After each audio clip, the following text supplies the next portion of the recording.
Hello, art stars. Welcome to another week at our Digital Rosetta Studio. This week we've got something really fun. We are going to be using our watercolors to create a landscape.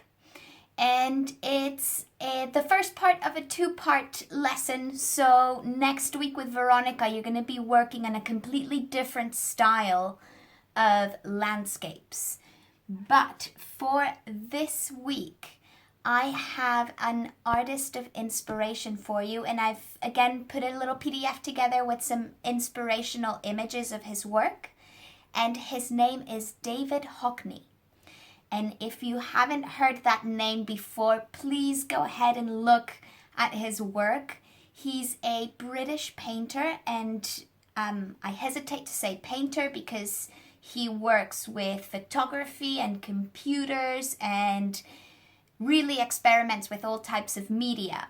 But his painted landscapes is what we're going to be looking at today. And so David Hockney is from the north. He's from Bradford, up in Yorkshire. And I think that landscape of the British woodland that he grew up with really heavily influences his work. And what I love about his style is that to me, a good landscape needs a little bit of magic. Whether it's, a little bit of mystery in the dark parts, or really sort of heavenly peacefulness, or something really playful, there's got to be a little bit of something interesting and magical about it to draw you into this landscape and to want you to be there. And the way David Hockney does this is two things: color and texture. And so if you have a look at the images that I've selected for you, it's like he took a normal memory of a woodland and turned up the saturation to 1,000,000. He uses these very vibrant colors that make almost the different parts come to life. And the second thing he uses, the texture, is he almost uses repetitive markings to get these different textures and delineate what these different materials are. So let's dive in and get started on our landscape. You are welcome to get inspired and follow one of his original paintings. But if you want to go and do your own thing, that is always encouraged. Please feel free. If you're doing your own landscape, I would say close your eyes for a minute and really visualize maybe your favorite park or woodland that you visited, and really in your head start making the colors more and more vibrant, and try and look at different angles of it. And once you really have it in your mind, you can grab your brush or your pencil.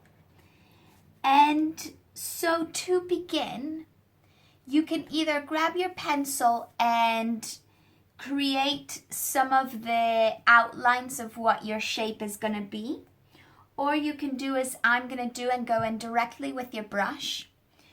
And I'm just going to pick one of my colors to start with. I'm going to start, I think, with this little ochre yellow golden color. And you don't want to pack too much color when you're doing your guidelines, because then we're going to go and build more and more color over it. So I think my one is going to have, I love that all his natures have paths in them, or roads. So I'm going to make the road the beginning marking. And we can probably use a little bit more color, but it's better to add more later than to pack it in too much and have to scramble to take away.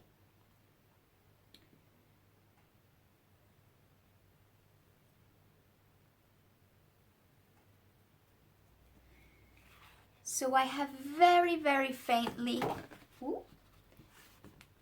done the beginning of a path. And I'm going to go ahead and fill this section in. Maybe grabbing a bit more color this time now that we're confident in where our path is going.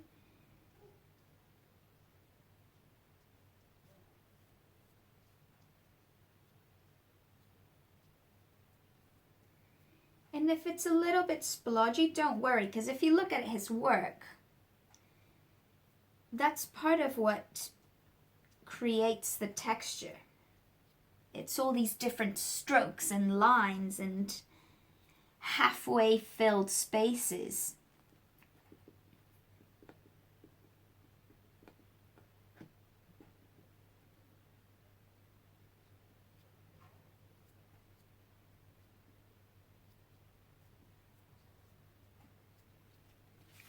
Okay, so I'm quite happy with that. I'm going to start blocking off now the sides. So I think I'm going to have maybe a hill coming over on this side and some trees coming here. Maybe some fields in front of the hill. So I'm going to swap colors.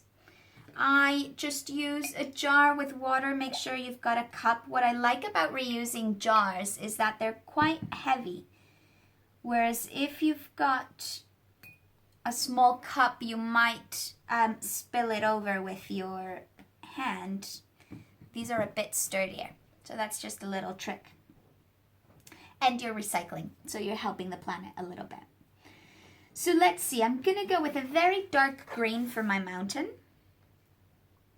I think I'm going to go for this kind of forest green here.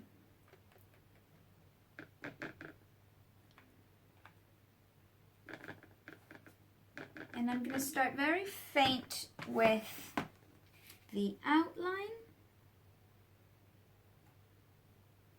And then we can go in and create more color.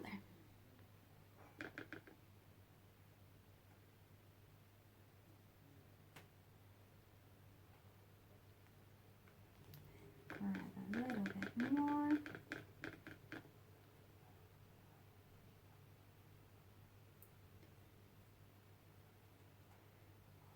Lovely. And experiment with the movement of your brush. So I've got a very thick but very flat brush. So if I lay it this way, or if I'm using it vertical, it's going to create different styles of line.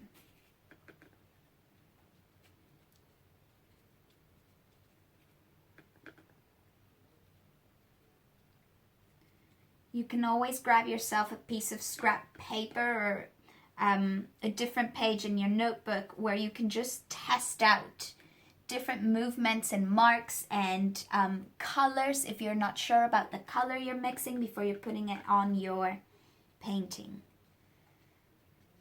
Don't be afraid to play. You can always layer on more color later if you're not happy with the way it's looking. Let's see, this one I'm just going to add a bit more movement to it. And so maybe we want another section here where I'm going to use a slightly lighter green and maybe a more yellow green as well. So I'm going to use this for a sort of the base of a field.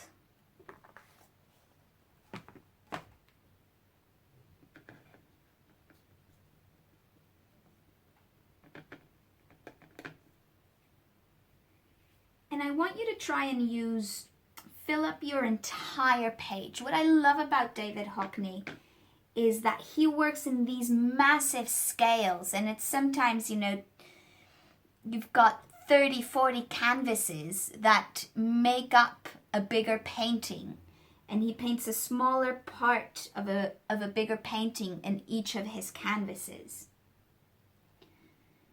And he fills every inch with vibrant color.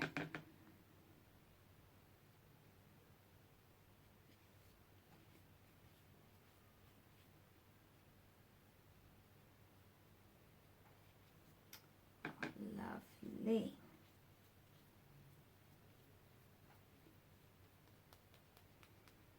And when you're working with watercolors, it's good to work in sections, because by the time you're back to a different section, it will have dried and you can layer up your color on it a bit more easily. If it's wet, which you can play with that effect as well, but when it's wet, the colors are going to mix. So you might risk ending up with a bit of a muddy brown color if you are layering too many colors at a time without it drying first.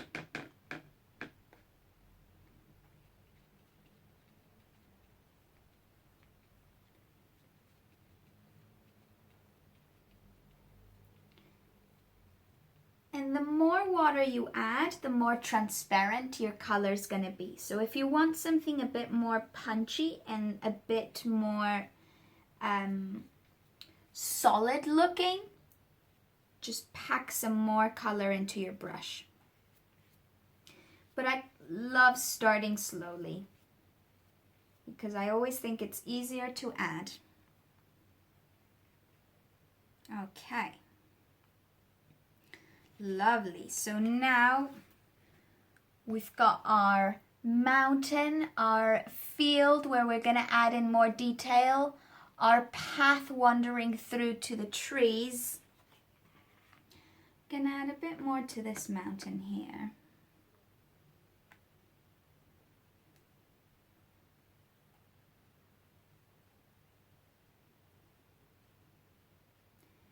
Into a different, much darker mountain.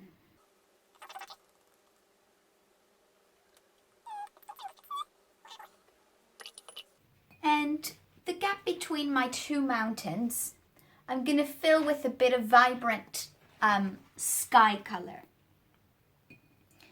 And you can choose. You can see he sometimes uses purples for trunks instead of browns, and blues mixed into the greens of the forest. So your sky doesn't have to be blue. It could be pink, it could be brown, it could be whatever you're envisioning at this moment. So I think I'm gonna go for a lavender color. So I'm gonna take this lighter blue here, and I'm going to add a little bit of purple to it.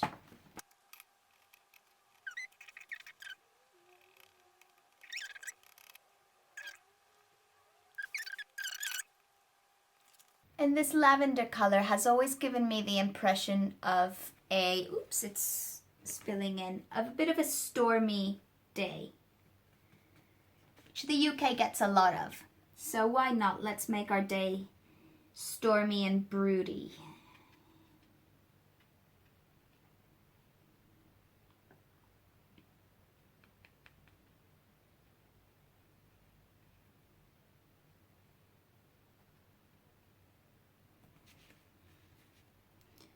Okay.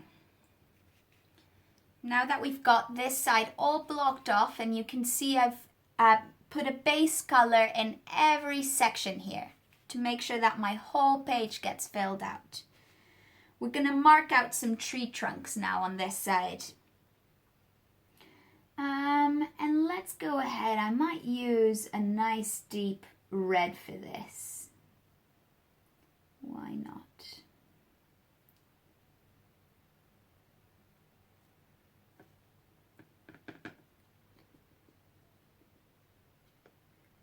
That's looking a little bit on the pink side.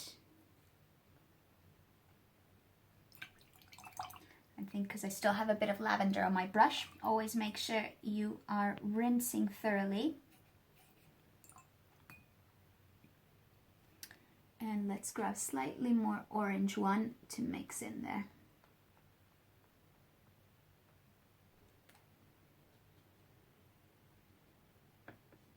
Beautiful. That's more of a brick color, I think, and that's what I wanted. So for tree trunks, I'm just going to start pulling down randomly. And maybe some are closer to the front and go all the way up. Maybe some are broken.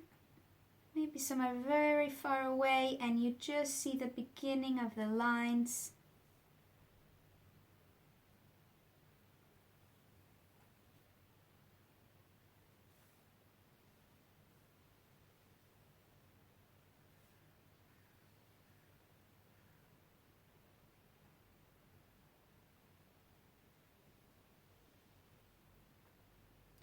And you know, some trees sometimes block other trees.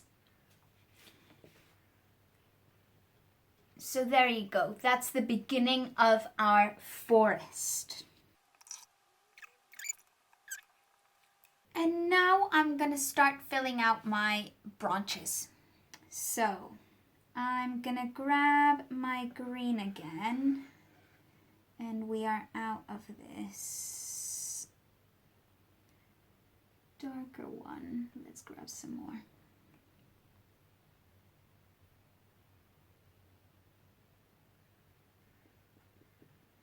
And I want it quite packed with color for this section. And I'm just going to use my brush to aid me on setting these up.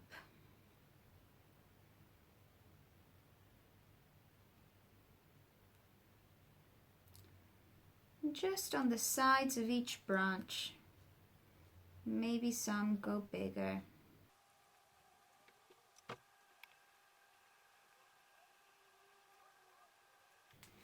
Just the same repetitive motion, and it slowly starts giving you that impression of the thickness of all the leaves in the forest.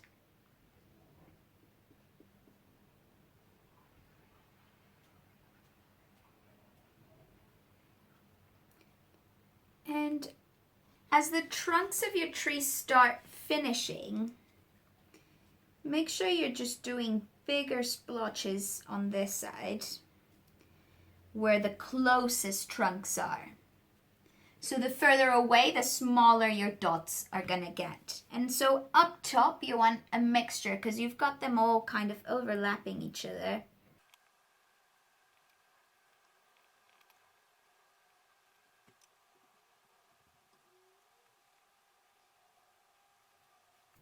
Now while this one dries, we're going to come back to this side, but the idea is that this section we're going to fill with lots of different kinds of greens to make that texture. So instead of blocking off the white, I'm going to try and cover it with lots of smaller bits.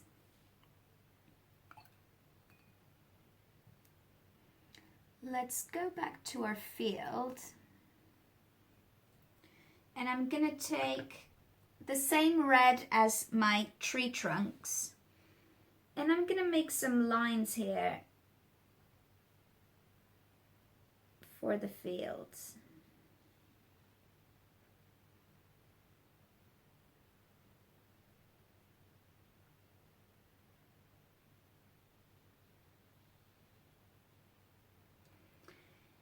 And when you're doing these, it's good to take long, deep breaths because they help the movement of your hand. It helps steady it. And so that way you get all of these.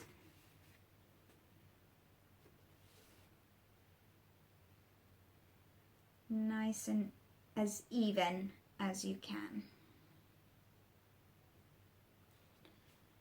I'm going to do one more line going this way and then I'm going to chop up the fields.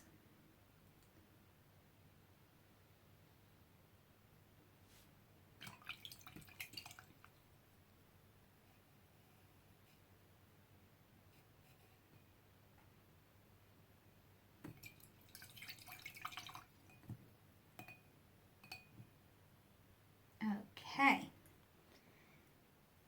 So maybe we have some beautiful orange coming down this way.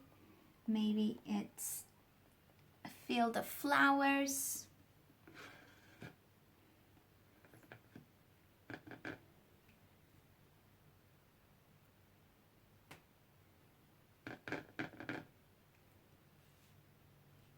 So with this one, I'm going to try it differently. I'm going to do lines coming this way. And just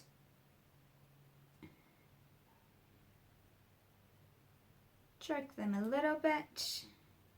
And try and get them bigger as they get close to the end of the page.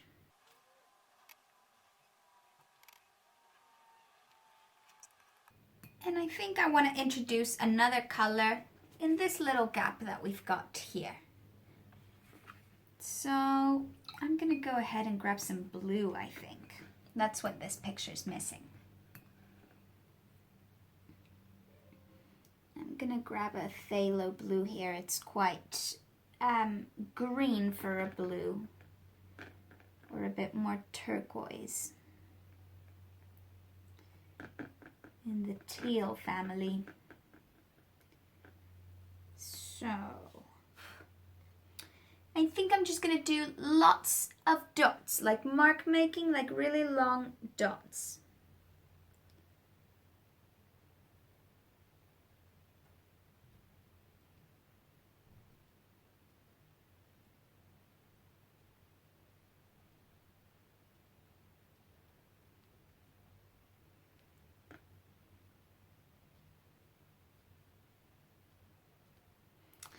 And like me, if you've pressed too hard, make sure you've got a bit of tissue at hand, and you can always just dab it. And then the problem's gone. Be careful not to dab too much or too hard, because you might lift more color than you want. So always doing this work with a very gentle hand, very light.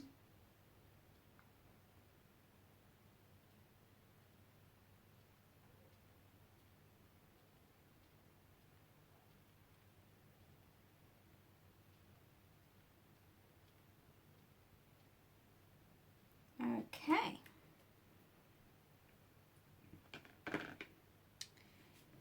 And as you can see, the more we start filling with texture, the more you start getting an idea of what the actual landscape is. So it's a bit like with our sketching, and the more you shade, the more the shape comes up.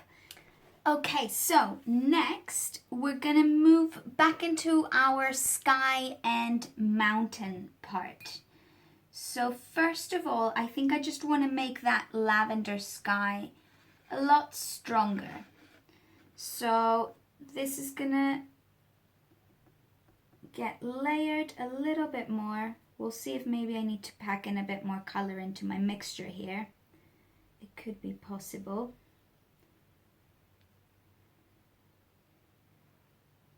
And I want this quite splodgy so that I get that stormy sky, the clouds come kind of sitting there amongst the mountains.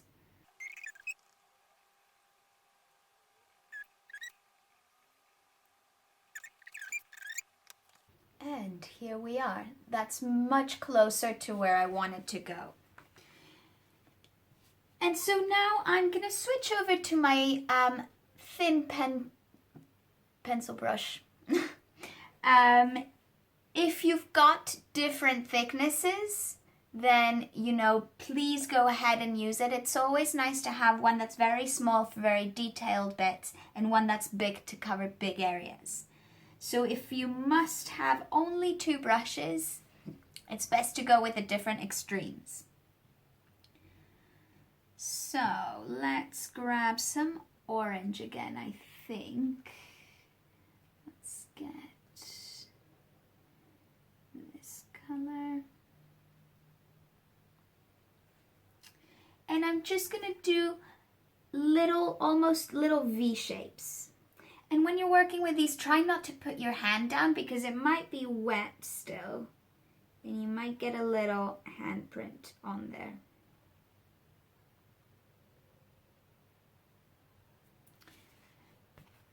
So little V shapes like this, and I'm just going to fill my whole mountain with it.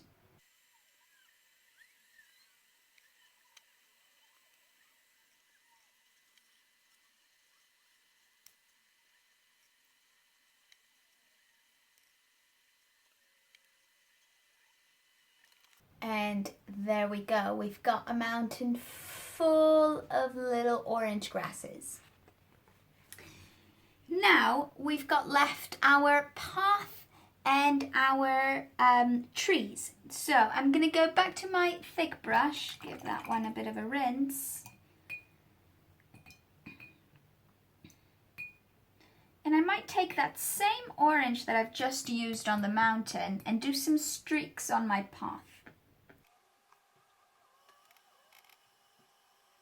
And try and get them thinner as you're going into the path. And alternating them so they're not all the same, in the same level. So I'm going to get this a bit closer and show you now. And that just adds a little bit of motion and waywardness to my ground. And it also gives you that idea that maybe it's gravel instead of a concrete road, which you get a lot in the countryside. Lovely. So let's dig back to our greens. And I'm going to go back to my bright green.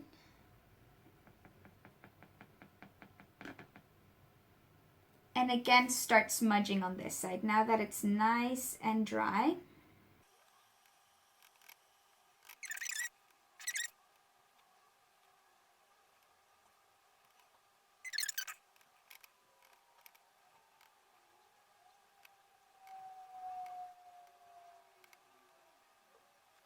And now that is slowly, slowly looking fuller.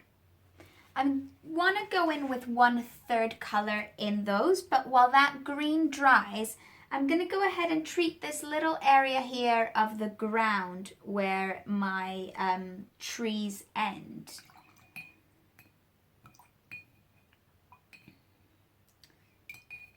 And I think I'm going to come in with a bit of that blue that we'd used before to make the small markings.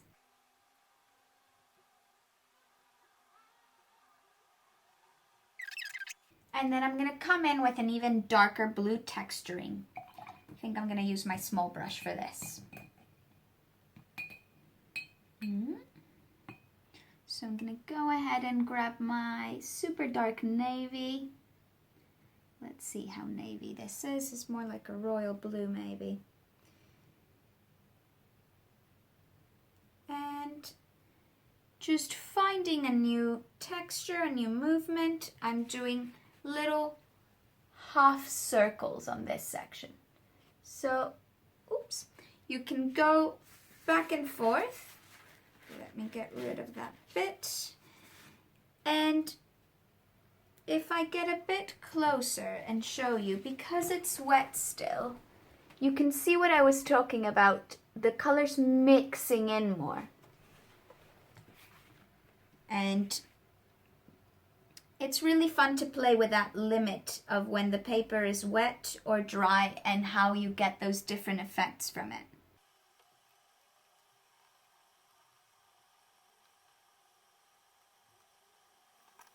There we go, my textured blue ground that has a bit of a sway to it, so recalling maybe a curly grass, not quite a straight sticking up grass. Okay, so I think we're ready to go in with our final round of green, and I might just pick a third green that I haven't used before. And something very different. What shall we use? I might go for this army green here, very khaki, very yellow.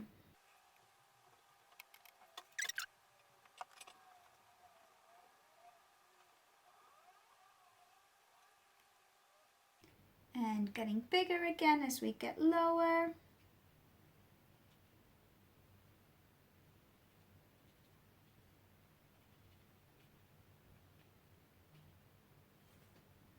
Okay. And here we are, our Hockney inspired landscape. I cannot wait to see what you've created and we get to discuss it. See you on Saturday, Art Stars. Bye.